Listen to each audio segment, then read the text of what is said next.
So I thought I'd talk about the reasons why I do the cold immersion and outdoor cold exposure, deliberate cold exposure, Wim Hof. There's a variety of different names that it goes by these days, but ultimately, you know, the results are there regardless to the technique and stuff that you use. The main reason why I started getting into it is about 2016. I started having some back issues from ongoing injuries that I'd experienced early adult life, and just kind of went into my later years, and I was looking for some answers besides high-end,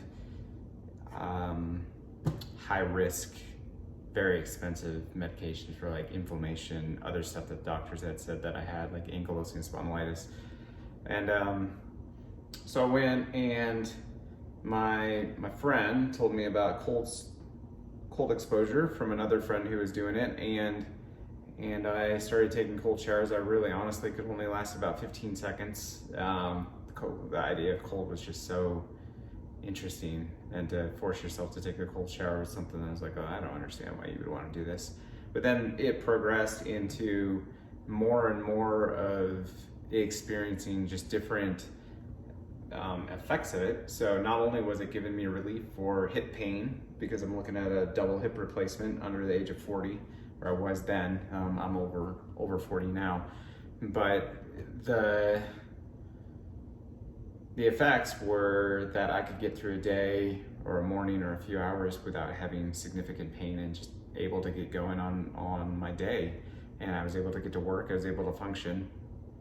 And I started doing cold showers, and then that led into outdoor experiences and like frozen ice falls and other experiences through the nature of Alaska. And ultimately I moved down to Colorado, and I needed more than just the tap water temperature that Colorado provided, because it was not what I had experienced in Alaska. In Alaska, I could temp my water out of a shower, and it'd be sitting at like 35, 36, 37 degrees on any given day. Here in Colorado, I would temp my temperatures and it'd be like up in the 60s. I was like, how am I gonna get through this?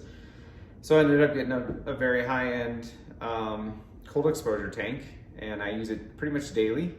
And I have a lot of people who use it as well, and family members and friends, and it's been something that I'll continue doing, because for me, the effects of the cold exposure experience and not having to take those high-risk medications, non-steroidal anti-inflammatories on a daily basis, multiple times a day, you know, becoming an opiate addict because I've got 2 destroyed hips, lower end, and just excruciating pain through the day sometimes, and inability to function.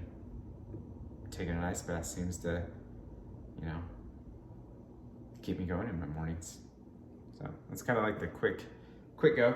That and also coffee.